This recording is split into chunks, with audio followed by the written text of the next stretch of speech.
And we are live. Hey guys, it is Brent Abel, webtennis.com. Hope you're having a great day so far as you either watch this video live or watch the replay, in whatever case that may be. And, before we get started today, I do want to read and I do want to respond to comments or questions you've got.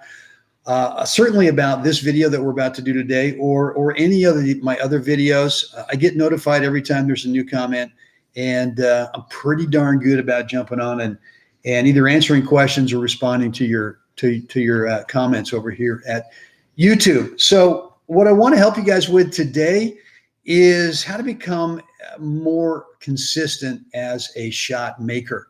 Right. And look, let's be honest. The reality of our matches, whether it's singles or doubles, is that we are winning and losing points way less because we are hitting outright winners. Right. I mean, we're winning and or losing points because we're making, we're making an error. Call it whatever you want it. Unforced, forced error, doesn't matter. It's still an error. Right. We're not putting the ball in play. And one of the reasons that one of the reasons that we're inconsistent from time to time is because we're not clear about what we want to do with this incoming ball from our opponent, right? And clarity is the absolute key in terms of being a consistent shot maker. And clarity means that as soon as the ball comes off the racket, there's not a laundry list of, well, I could go cross court. I could go back in the middle. I could go up the line. Maybe I'll play a drop shot. Maybe I'll play a high roller into their backhand. There's this list. And what happens is in those nanoseconds, when you have that or that short time to decide, what happens is it's all muddled. It's fuzzy. It's just not clear what you want to do. And so you have no confidence with the shot that you end up playing.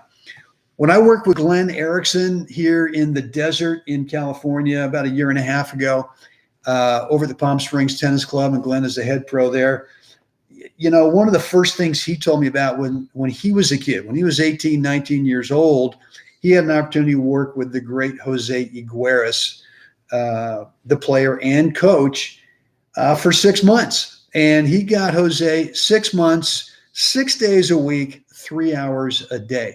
And if you do the math on that, that's just a ton of time in a really condensed time period to build an incredible foundation. And the thing that Glenn told me, or the thing he emphasized that he got from Jose, was not so much stroke technique, but was the importance of clarity in terms of shot choice. And that basically said, if you got a ball in this part of the court, there were no choices to make. It was like, Glenn, if you get a ball here, here's what you're doing every time. So there was no thought of, well, maybe I'll do this, or maybe I'll do that. It was absolutely crystal clear in Glenn's mind what he was going to do with shots, depending on where the ball landed in the court and depending on where Glenn was in the court. And there's no question that if you can develop that kind of clarity through drilling and through practicing, that you start to eliminate kind of this indecisiveness in those nanoseconds right before you got to decide what you're going to do with this next incoming ball. So what I want you to really start thinking about is setting up some practice sessions and come up with maybe 3 or 4 really common match play situations that you find, right? Whether it's a ball that's, on your forehand side, maybe it's landing right in the middle of that quadrant. Just start practicing hitting it to a certain spot over there, and then start playing some practice points. Start playing some practice sets. And every time you get the ball to that spot, every time you get an incoming ball to that spot, just be totally committed to what you just practiced, and don't consider, different shot possibilities. And my hunch is that once you start to get some real clarity about shot choice, is you will eliminate a ton of errors. You'll become much more of a consistent shot maker. And I'm telling you, when your opponent thinks you're consistent, they start going for too much because they don't want to deal with your consistency.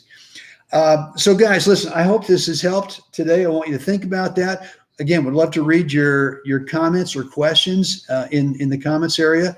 I do get notified every time there's a new comment. I do love to respond to them. So let her rip. The other thing is, if you're struggling at all with your topspin serve, right? And as the old saying goes, you're literally only as good as your topspin serve, or you're literally only as good as your second serve. It's absolutely true. I mean, if you're either double faulting too much, or you're throwing in the little cream puff that gives the returner, singles or doubles, the advantage, it's a tough road to hoe in terms of hold and serve. So what I've got is a free course for you, right? It's going to show you just specifically what are the 3 tweaks that will help you, the 3 technical tweaks that I'm convinced any skill level player can learn quickly. 3 little tweaks that will help you really get a feel for that topspin serve, so that you can get some nice bounce out of the box over there. And again, it'll start to eliminate double faults and really put some pressure on that returner. The way to get access to that private video, it is free, is to go over to webtennis.com, drop in your first name, an email address, click the button, and you'll get immediate access to that free private course for your topspin serve. Guys, on that, I'm done. I got to get out there. It's going to be hot today. I'm here in the desert, California. My wife and I are to go out and work out in the court a little bit. But until then, man, come on. Get out there today. Come on. Get out there today. Help someone else. Have a spectacular day. And guys, we'll do this again tomorrow.